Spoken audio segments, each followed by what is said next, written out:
야고보서 1장 1절부터 4절까지 봉독해 드립니다. 하나님과 주 예수 그리스도의 종 야고보는 흩어져 있는 12지파에게 문안하노라. 내 형제들아, 너희가 여러 가지 시험을 만나거든 온전히 기쁘게 여기라. 이는 너희 믿음의 시련이 인내를 만들어내는 줄 너희가 알미라. 인내를 온전히 이루라.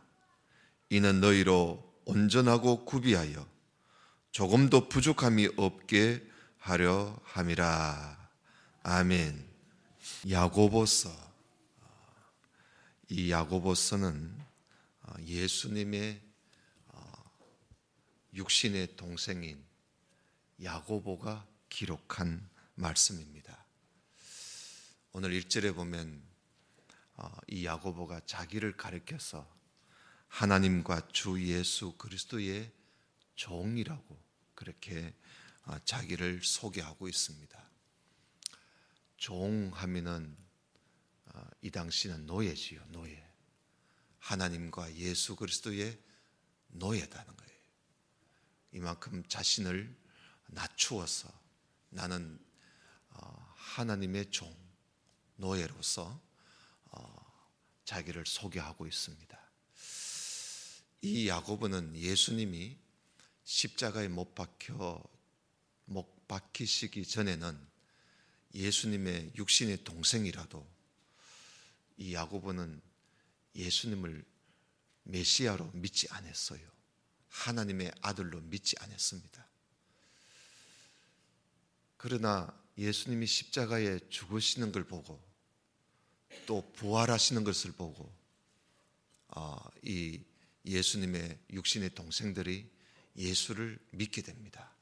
하나님의 아들로 믿게 되지요. 그 이후에 이 야고보라는 이 동생은 얼마나 열심히 대단한지 그 서대반 집사님이 돌에 맞아 죽고 난 이후에 예루살렘에 있는 믿음의 성도들이 다 도망을 다 흩어져 버렸습니다. 상당히 많은 사람들이 여기저기 많이 이 나라 저 나라로 흩어지게 되었지요. 그래서 예루살렘에는 그 교회에는 예수님의 그 제자들만이 남아 있었습니다. 거기에서 이 야고보가 큰 역할을 해요. 그래서 일찍이 이 야고보가 예루살렘 교회에 요즘 말하면 총회장이라고 할 수 있을 정도로 공의회 예루살렘 공의회의 회장이 됩니다. 그래서 나중에 사도 바울이 선교 여행을 하고 이방인들에게 복음이 전해졌다 하니까 유대인들이 무슨 소리 하고 있느냐 이러면서 이방인들에게도 복음이 전해질 수 있느냐, 그러면 이방인들도 구원을 얻으려면 할례를 받아야 돼. 할례를 받고 예수를 믿어야 구원 얻는다. 그런 논리를 펴게 됩니다. 그 상당히 어려움을 당하게 되죠. 바울이 선교하는 일에. 그때 바울이 예루살렘 공의회에 가서 이런 일에 대해서 좀 정리를 좀 해달라 해서 예루살렘 교회를 갑니다. 그때 그것을 정리해 준 사람이 바로 이 야고보입니다. 그 정도로 이 야고보가 늦게 예수님을 받아들였지만 기독교의 초대교회 때는 상당히 큰 역할을 한 사람이 이 야고보입니다. 야고보에 대해서 별명이 하나 있습니다. 뭐냐 하면 낙타무릎이라 하는 별명을 갖고 있습니다. 왜 낙타무릎이냐? 얼마나 기도를 많이 했는지 무릎을 꿇고, 그래서 무릎이 낙타무릎처럼 딱딱한 무릎이 되었다고 해서 그래서 야고보를 보고 낙타무릎이라 그렇게 별명이 붙여질 정도로 이 야고보 선생이 기도를 많이 하는 사람입니다. 아주 경건한 사람이지요. 이 사람도 순교를 당해요. 순교를 당하는데 우리가 성경에 보면 야고보라는 이름이 많아요. 신약 성경에 보면 한 야고보라는 이름이 한 4사람 정도 나오는데 예수님의 제자들 중에도 야고보가 있죠. 요한의 동생도 야고보입니다. 사도 요한의 동생도 야고보거든요. 알페오의 아들도 야고보고, 이 야고보가 구약 성경으로 말하면 야곱입니다. 야곱, 발꿈치를 잡고 나왔다 이런 뜻이거든요. 뭐 크게 좋은 이름은 아닌데 이 신약에 와서는 구약의 야곱이 신약에서는 야고보라고 이렇게 부르게 됩니다. 이 유대인들에게서는 이 야곱, 이스라엘 야곱, 그 야곱을 아주 자기들은 조상으로 여기기 때문에 그래서 이름을 야고보라는 이름을 많이 짓습니다. 그래서 이 야고보가 이것도 편지예요. 누구한테 쓴 편지냐면 흩어져 있는, 그러니까 서대반이 돌에 맞아 죽고 난 이후에 유대인들이 많이 흩어지게 되었지요. 흩어져 있는 유대인이면서도 예수님을 믿는 사람들, 그런 사람들이에요. 그러니까 유대교에 있는 사람들 아니고 예수 그리스도를 믿는 유대인들, 이들에게 편지를 쓴 겁니다. 그래서 흩어져 있는 12지파에게. 그렇다면 오늘 우리들에게는 해당되지 않느냐? 우리에게도 해당이 돼요. 왜냐하면 이 흩어져 있는 이 12지파가 예수 그리스도를 믿는 유대인들이거든요. 그러면 오늘 우리 예수 그리스도를 믿는 우리들도 여기 해당되는 거예요. 그래서 이 말씀이 기록되어서 오늘 우리에게도 이렇게 들려지게 되는 겁니다. 이 야고보서는 한마디로 말하면 야고보 선생이 뭘 이야기하려고 했느냐 하면요, 이 흩어져 있는 유대인들이 율법을 아주 중시하게 여기죠. 중시하게 여기는데 바울의 그 복음을 전하는 그 복음을 듣고 이분들이 믿음으로 구원을 얻는다 하는 이런 참 비밀을 알게 돼요. 그래서 이 유대인들이 예수 그리스도를 믿음으로 구원을 얻는 그런 은혜를 입고 살게 되지요. 그런데 많은 사람들이 믿음으로 구원 얻는다 하면서 율법에 대한, 그러니까 하나님 말씀을 그 계명을 지키는 일에 상당히 소홀합니다. 그래서 이 야고보 선생이 우리가 믿음이라는 것은, 참 믿음이라는 것은 하나님 말씀을 지키는 일, 그러니까 행하는 일을 이걸 제외하고 그저 믿는다는 그런 믿음이 아니다는 거지요. 참 믿음이라는 것은 행함이 함께 따르는, 그것이 진정한 믿음이다. 그래서 야고보 선생은 참 믿음을 이들에게, 믿음이란 무엇인가, 이것을 가르쳐 주기 위해서 흩어져 있는 유대인들에게 이 말씀을 보내시게 되었던 것입니다. 그래서 우리는 야고보서를 통해서 참 믿음이 무엇인가, 그걸 우리가 알아야 됩니다. 이미 우리가 믿음을 알지만 우리가 믿음으로 구원을 얻는다 할 때 그 믿음은 도대체 어떤 믿음이냐, 그것을 이제 야고보서를 통해서 우리에게 알려주는데요. 오늘은 첫 번째 시간에 야고보 선생이 일단은 시험에 관해서 이야기합니다. 여기 2절에 보면 내 형제들아 너희가 여러 가지 시험을 만나거든. 아마 흩어져 있는 이 그리스도인들이 시험을 많이 받은 것 같아요. 그럼 이 시험은 주로 어떤 시험이겠어요? 이 당시에는 로마가 다스리고 있는 로마의 압제하에 살고 있었거든요. 그 로마 제국의 그 기독교인에 대한 탄압이 박해가 상당히 있었습니다. 그러니 그런 시험을 이들이 받아야 되는 거예요. 그런 시험 중에 있는 것이요. 우리처럼 오늘날 우리는 믿음의 그 시험을 그렇게 많이 당하지 않지요. 여러분, 우리가 신앙생활 하는데 누가 나를 신앙생활 하지 못하도록 방해를 하거나 어려움을 주거나 우리가 믿음생활 하는데 이 시련을 당하는 이런 일들이 과연 우리는 얼마나 있을까요? 그러나 또 우리가 정말 믿음으로 살려고 하면 이런 시련을 많이 당하지요. 친구와의 갈등, 또 돈과의 갈등, 가족 간의 갈등, 또 친지들 간의 갈등, 교우들 간의 갈등. 우리가 이 세상에서 우리가 또 즐기고 싶은데 이것과의 갈등, 이런 모든 것들이 우리 믿음 생활하는데 상당히 우리에게 시험을 줍니다. 시험을 줘요.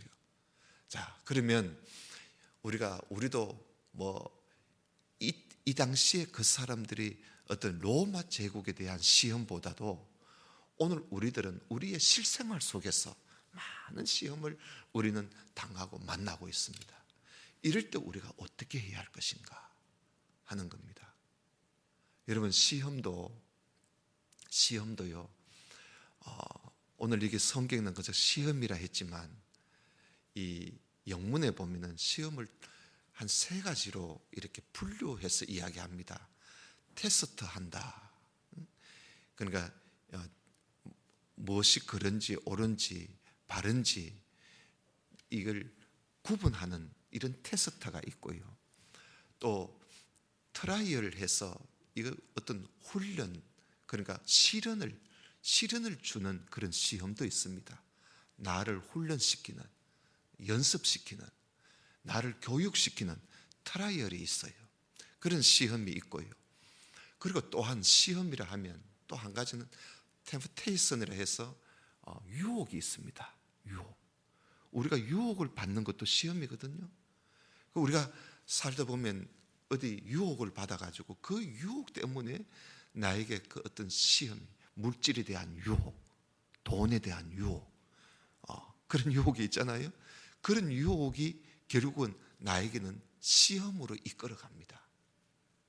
그런데 우리가 흔히 이 시험을 우리가 분간을 헷갈릴 때가 있어요. 자, 우리가 어떤 시험을 당할 때 아이고, 하나님께서 나에게 시험을 주시는구나.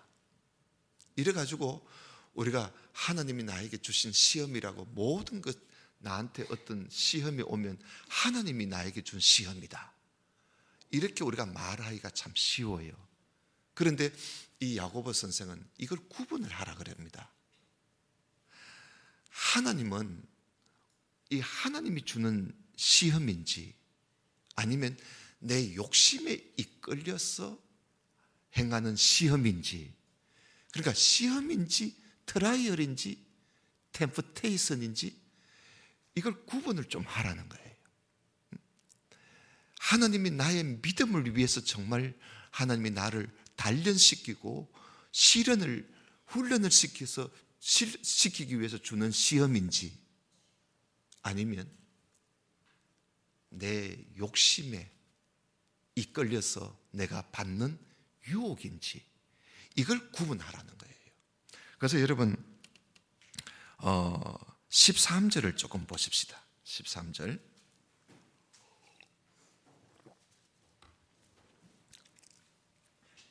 사람이 시험을 받을 때에 내가 하나님께 시험을 받는다, 그렇게 말하지 말라는 겁니다. 여기에 시험은 그 유혹을 말합니다. 유혹. 그러니까 앞에서 나오는 2절의 그 시험은 트라이얼이고요, 여기에 13절에서 나오는 시험은 유혹을 말합니다. 템프테이션. 사람이 유혹을 받을 때 내가 하나님께 시험을 받는다, 그런 말을 하지 마라. 하나님은 악에게 시험을 받지도 않으시고, 그리고 하나님은 아무도 하나님이 친히 시험하시는 분이 아니다. 유혹하시는, 하나님은 우리를 유혹하시는 분은 아니라는 거예요. 오직 각 사람이 시험을 받는 것은, 유혹을 받는 것은 자기 욕심에 끌려서 유혹을 받는 것이지. 그러니까 시험도 자기 욕심에 끌려서 미혹을 받아 당하는 시험도 있어요. 이걸 우리가 잘 구분해야 돼요. 그래서 15절에 보면 욕심이 이게 시작되면 이게 죄를 짓게 되고, 죄가 크게 되면 사망까지 낳게 된다. 심각하다는 거지요. 그러니까 이 욕심에 이끌린 유혹, 이 유혹에 이게 결국은 우리가 시험에까지 갑니다. 이런 시험도 있다는 거죠. 대개 보면 우리가 시험을 받는 것을 보면 우리 욕심에 이끌려서 받는 시험이 참 많아요. 돈 때문에 시험을 받고, 또 내가 뭘 하고 싶어 어떤 욕심에, 명예에, 물질에, 어떤 이런 일에 우리가 그 욕심에 이끌려 가지고 상당히 우리가 시험을 당하는 경우가 많아요. 이게 하나님께서 주시는 시험은 아니라는 거예요. 내 욕심에 이끌린 시험이라. 이런 것에 우리가 이것까지도 내가 하나님께 시험 받는다, 이런 소리를 하지 말라는 겁니다. 하나님은요, 여기 16절에 보면 내 사랑하는 형제들아 속지 말아라. 각양 좋은 은사와 온전한 선물은 다 위로부터 빛들의 아버지께로서 내려온다. 하나님은요, 우리에게 좋은 것을 주시는 분이지, 좋은 은사, 온전한 선물, 좋은 것을 우리에게 주시는 분이시지, 우리를 유혹하기 위해서 하나님이 주시는 시험은 그 하나님 주시는 시험이 아니라, 하나님이 우리에게 주시는 시험은 어떤지 우리에게 좋은 것, 좋게 해보려고, 우리를 좀 온전한 그리스도인으로 만들어 보려고 하나님이 우리에게 시험을 준다는 거예요. 이런 하나님은 변함도 없고 회전하는 것, 언제나 동일하시는 분이라. 옛날에나 지금이나 우리 하나님은 나에게 시험을 주어서 나를 좀 더 잘되게, 바르게, 온전하게 나를 하기 위해서 하나님은 우리를 시험하시는데, 하나님이 주시는 시험은 이건 좋은 거라는 거예요. 이건 변함이 없다는 거예요. 오늘날에도 마찬가지라는 거예요. 그래서 18절에 그가 그 조물 중에 우리로 한 첫 열매가 되게 하시려고 자기의 뜻을 따라 진리의 말씀으로 우리를 낳았었기 때문에 하나님은 우리에게 언제나 좋은 것을, 온전한 선물을 주어서 우리에게 시험을 준다는 겁니다. 그래서 여러분, 우리가 신앙생활을 하면서 우리가 이 신앙생활에 어떤 어려움이 있고 고생이 있고 시련이 있을 때, 우리가 이럴 때 하나님이 나를 잘되게 하려고 나에게 이런 시련을 주신다는 거예요. 이럴 때 우리는 어떻게 해야 할 것인가? 그래서 오늘 이야기는 내 욕심에 이끌려서 유혹을 받아 시험을 당하는 그런 시험이 아니고요. 우리가 신앙생활을 하는데 내가 어떤 욕심도 없는데 나에게 어떤 믿음 생활을 하는데 찾아오는 이 어려움이 있단 말이에요. 시험이 있단 말이에요. 여러분, 그런 사람들 있잖아요. 내가 별로 죄진 것도 없는데 신앙생활을 하는데 얼마나 힘드는지, 신앙생활을 하는데 참 부딪히는 일도 많고, 그리고 신앙생활을 하는데 참 고통과 아픔이 나한테 찾아올 때 내가 이럴 때 어떻게 해야 되나?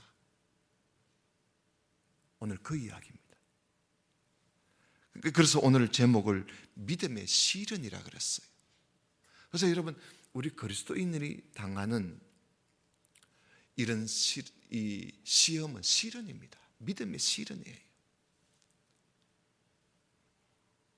내가 어떤 욕심이 많은 욕심을 가지고 그 욕심 때문에 당하는 것은 그거는 시련이 아니죠. 그건 자기 욕심 때문에 찾아오는 거기에 대한 결과고요. 우리가 믿음을 가지고 살다 보면 많은 시련이 있습니다. 이런 시련이 있을 때 우리는 어떤 자세로 이 시련을 이겨갈 것인가? 오늘 세 가지 이야기를 하고 있습니다. 2절을 한번 보십시다. 내 형제들아, 너희가 여러 가지 시험을 만나거든 온전히 기쁘게 여기라. 온전히 기쁘게 여기라. 왜? 너희의 믿음의 시련이 인내를 만들어낸다는 거예요. 인내를 만들어낸다. 그래서 시험을 만나거든 인내하라는 거예요. 인내를 온전히 이루라. 인내하라는 거예요. 알겠어요? 믿음을 가지고 인내하라는 거예요. 여러분, 우리가 믿음의 어떤 시련이 올 때 우리가 흔들리지 않고 꼿꼿하게 이걸 이겨가야 돼요. 그 방법밖에 없습니다. 이겨가야 돼. 이걸 피하려고 하지 말고요. 여기 인내하라는 말, 인내하라는 이 말은요, 흔들리지 말라는 거예요. 이 인내라는 말은 아주 확고부동한 그런 자세를 말합니다. 굳굳하게 서 있으라는 거예요. 인내하라. 오늘날 우리 그리스도인들이 믿음에 조금 어떤 시련이 찾아오면 그걸 견디지를 못해가지고요, 흔들려요. 그래서 신앙생활이 뭔가 계속 쭉 이게 변함이 없이, 요동함이 없이 줄곧 이렇게 쭉 뭔가 위를 향해서 이렇게 쭉 올라가야 되거든요. 좀 천천히 올라가도 괜찮아요. 좀 늦어도 괜찮아. 계속 이래 어떤 한 곡선을요, 변함없이 딱 이 곡선을 그어가면서 뭔가 편안하게 가면서도 뭔가 올라가는 이게 인내하는 거예요. 근데 신앙생활 하는데 올라갔다 내려갔다 올라갔다 내려갔다 이래 가지고는 이게 믿음의 시험을 받는 사람이 그 자세가 아니에요. 어떤 때는 신앙생활 제일 잘하는 것처럼 하다가 또 떨어질 때는 한없이 또 나가 떨어지고 말입니다. 또 올라갔다가 또 이래 가지고는 이게 항상 제자리 걸음이라. 제자리 걸음이면 다행이지요. 뒷걸음질 쳐요. 이렇게 되면. 우리가 믿음의 시련이 있을 때는 인내를 온전히 이루라 그러잖아요. 온전하게 인내를 해야 돼요. 확고부동하게 흔들리지 않고 어떤 시련이 있어도 우리가 그렇게 해나갈 때 오늘 4절에 뭐라 그럽니까? 그렇게 할 때 온전하고 구비하여 조금도 부족함이 없는 그리스도인이 된다는 겁니다. 성숙한 그리스도인은 그래서 되는 거예요. 조금도 부족함이 없는 온전하고 구비된 성숙한 성도는, 그리스도인들은 시험이 올 때 확고부동한 자세를 가집니다. 그런 자세가 필요해요. 좀 믿음 생활을 하다가 좀 어려움이 오면 아이고 이거 어떻게 하나 몸둘 바를 알지 못하고 어떻게 해야 될지 모르고 앉았다 일어섰다 앉았다 일어섰다 이렇게 해가지고는 안 돼요. 그래서 여러분, 우리가 시험을 만날 때 굳굳하게, 여러분 이 인내란 말을 헬라어로 히포모네라 그럽니다. 히포모네라는 말은, 히포라는 말은 뭐 아래라는 뜻, 뭐 아래. 모네라는 건 서 있다는 거예요. 뭐 아래에 꼭 뿌리를 박고 꽉 서 있는 걸 히포모네라 그럽니다. 인내라는 뜻이 그겁니다. 아래에 뿌리를 탁 박고 흔들리지 않는 거예요. 믿음의 시련이 올 때 그런 자세가 필요해요. 그 다음에 두 번째는요, 우리가 그렇게 하려면 지혜가 필요해요. 그래서 이 5절에 보면 너희 중에 누구든지 지혜가 부족하거든 모든 사람에게 후히 주시고 꾸짖지 아니하시는 하나님께 그 지혜를 구하라는 거예요. 여러분, 우리가 시험을 만나면 이걸 어떻게 해야 할까? 어떻게 감당해야 할까? 이걸 어떻게 헤쳐나가야 할까? 어떤 데는 머리가 하얘질 때가 있어요. 아무것도 생각이 나지 않을 때가 있어요. 이걸 어떻게 해야 할까? 벽에 부딪힌 사람처럼 말입니다. 하얘질 때가 있단 말이에요. 그럴 때는 하나님께 지혜를 구하는 길밖에 없어요. 하나님께 지혜를 구하라는 거예요. 우리 하나님은 후히 주시고 꾸짖지 않으신 분이라. 그러니까 우리가 얼마든지 구할 수 있는 거예요. 얼마든지. 후히 주시는 분이라. 그래서 시험을 만날 때 우리가 하나님 앞에 지혜를 구하는 자세가 필요해요. 사람 찾아다니지 말고요. 본인이 하나님 앞에 기도해야 돼요. 기도해야 돼요. 하나님 어떻게 할까요? 나에게 이러한 시련이 있는데 이거 어떻게 하면 내가 헤쳐갈 수 있습니까? 어떻게 하면 이겨갈 수 있습니까? 이럴 때 내가 어떻게 해야 이거 인내할 수가 있습니까? 지혜를 하나님께 구하면 하나님이 주신다 그랬어요. 그리하면 주시리라. 그런데 오직 믿음으로 구하라 그랬습니다. 믿음으로 구하라. 여러분, 우리가 하나님 앞에 기도할 때요, 믿음으로 구해야 됩니다. 이건 줄지 않을지 의심 반 반신반의 하면서, 여러분, 그런 기도는 얻을 생각조차 하지 말라고 여기 6절에 이야기하고 있습니다. 여러분, 6절 한번 보십시다. 오직 믿음으로 구하고 조금도 의심하지 말라. 의심하는 자는 마치 바람에 밀려 요동하는 바다 물결 같으니 이런 사람은 무엇이든지 주께 얻기를 생각하지 마라.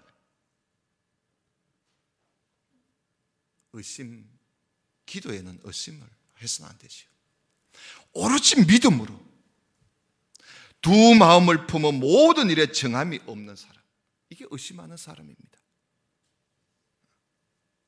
여기 의심하는 사람을 바람에 밀려 요동하는 바다 물결 같다 그러잖아요.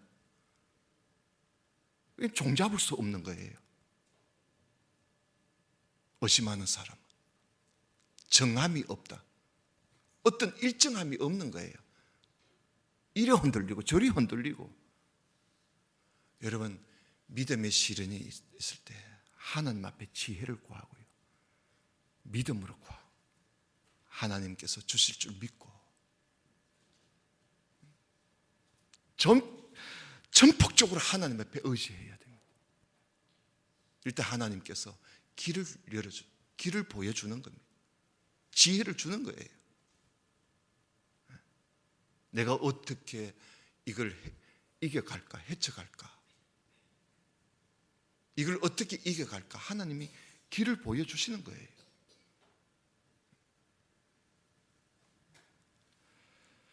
그 다음에 세 번째, 우리가 시험을 받을 때, 시험을 만날 때,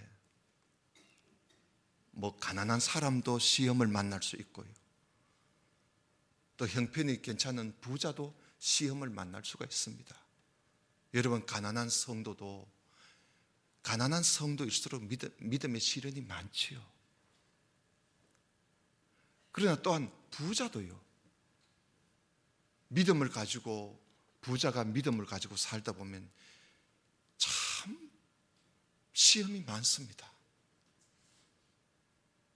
부자는 부자대로 시험이 있고요, 가난한 성도는 가난한 성도대로, 가난한 대로 시험이 있어요.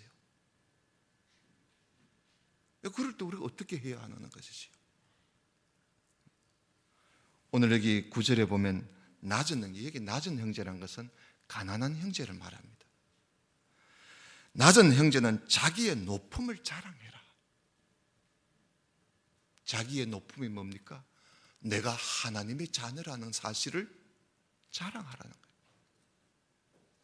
그러니까 가난한 성도는 시험을 받을 때 움츠리지 말고, 나 이래도 하나님의 자녀야, 나 이래도 영광스러운 하나님의 자녀라고 좀 당당해지라는 겁니다. 당당해지라는 거예요. 가난한 데에다가 시련까지 찾아와 봐요. 여기에서는 우리가 당당해지지 못하면 여러분, 우리가 어떻게 살겠어요?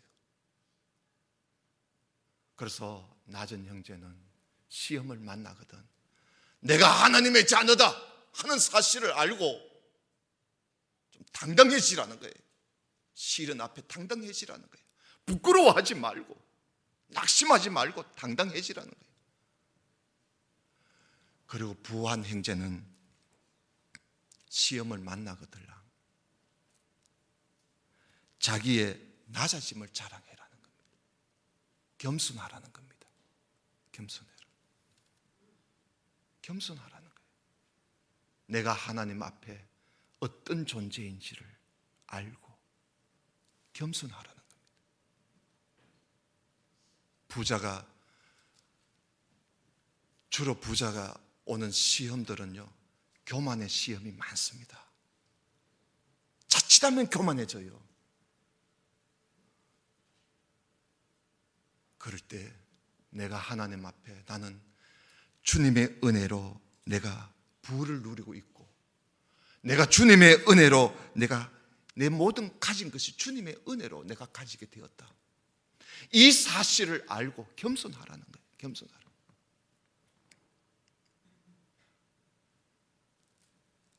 왜냐? 10절에 보면 이거 풀의 꽃과 같이 지나간다. 인생은 무상한 거예요. 허무한 거예요. 풀의 꽃과 같이 지나가는 거예요.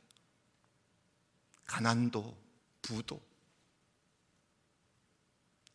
해가 돋고 뜨거운 바람이 불어 풀을 말리우면 꽃이 떨어져 그 모양의 아름다움이 없어진다.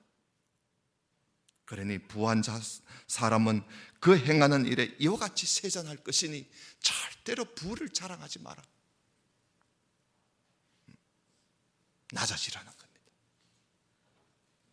자, 여러분, 우리가 살아가면서 믿음 생활을 하는데 우리에게 찾아오는 시련이 있을 때, 시험이 있을 때 끝까지 흔들리지 않고 꿋꿋하게, 여러분, 그런 성도들이 참 많아요. 그런 성도들 보면 참 존경스러워요.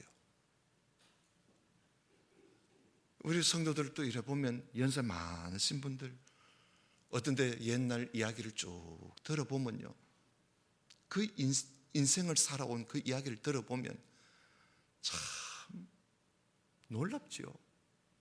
그런데도 흔들리지 않고 안 믿는 가정에서, 안 믿는 사람들 속에서 꿋꿋하게 신앙을 지키고 오늘까지 지키고 흔들리지 않는 그 모습들 보면 존경스러워요. 네. 여러분, 우리 신앙이 좀 그래야 되지 않겠어요? 흔들리지 않는, 이게 인내예요. 그런 사람들은 어떻게 그렇게 인내할 수 있었던가? 하나님이 주신 지혜로 살았던 거예요.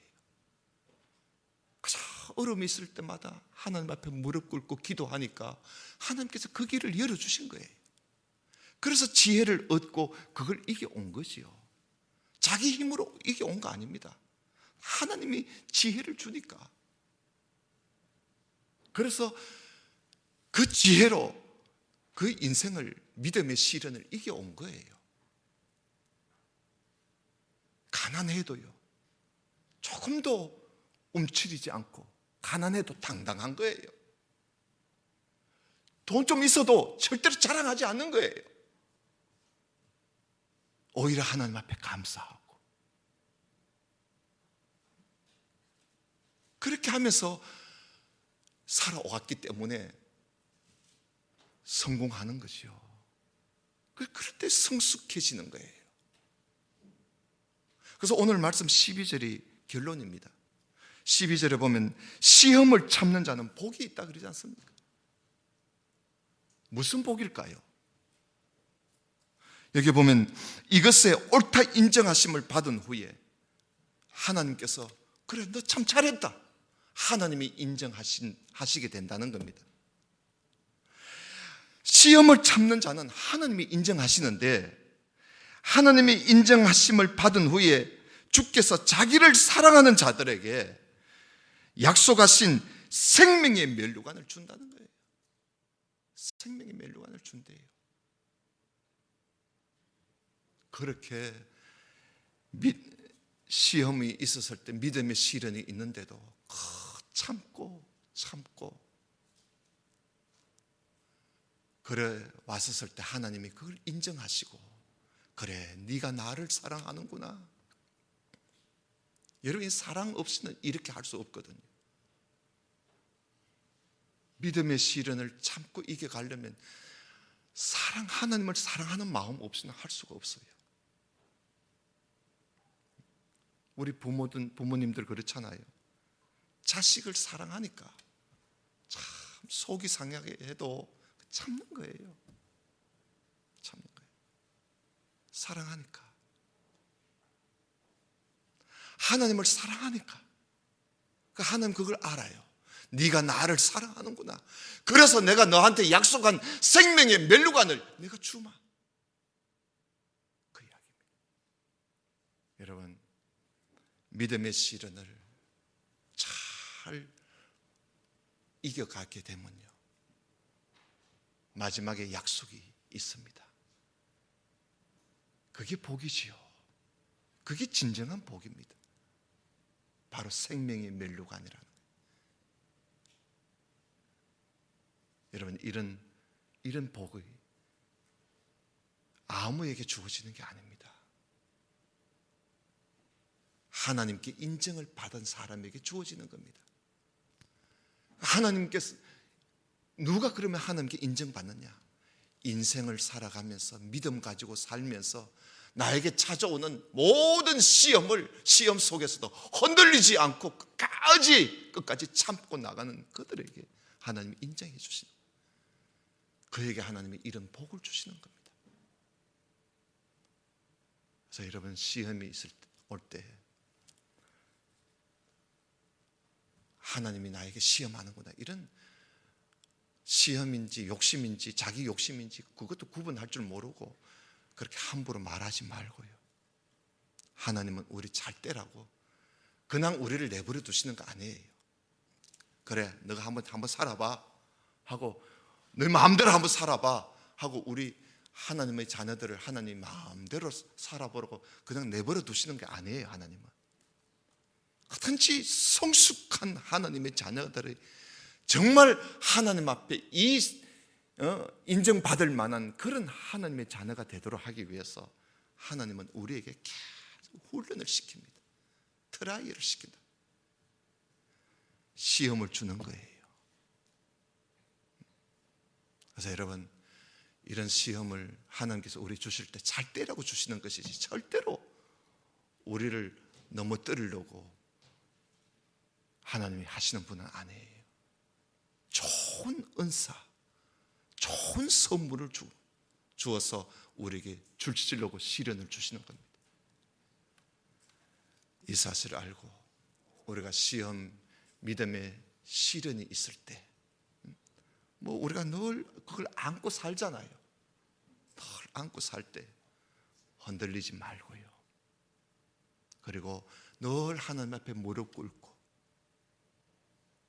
하나님 길을 보여주세요. 지혜를 주세요. 내 앞길을 하나님 좀 보여주세요. 늘 기도하면서. 절대로 소심하지 말고 낙심하지 말고, 없어도요, 내가 좀 뭘 가진 게 없더라도, 내 몸이 좀 약하더라도, 내가 좀 무슨 병이 있더라도 약해지지 말고요, 나는 하나님의 자녀야 하고 좀 당당하게 그 시련을 이겨가야 돼요. 좀 가졌다고 또 교만하고 말이죠, 가졌다고 또 어시되고, 가졌다고 폼내고 이러지 마세요. 그 오래 갈 것 없습니다. 한순간에 끝납니다. 인생은 그렇게 짧아요. 그거 자랑할 거 하나도 없어요. 오히려 내가 하나님의 은혜로 산다는 사실을 알고 겸손해지십시오. 겸손하게.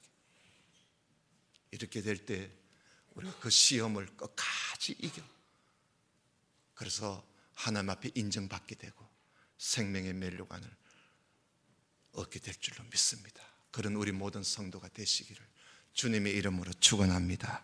기도드립시다. 오늘 이 시간 위옵나이다. 아멘.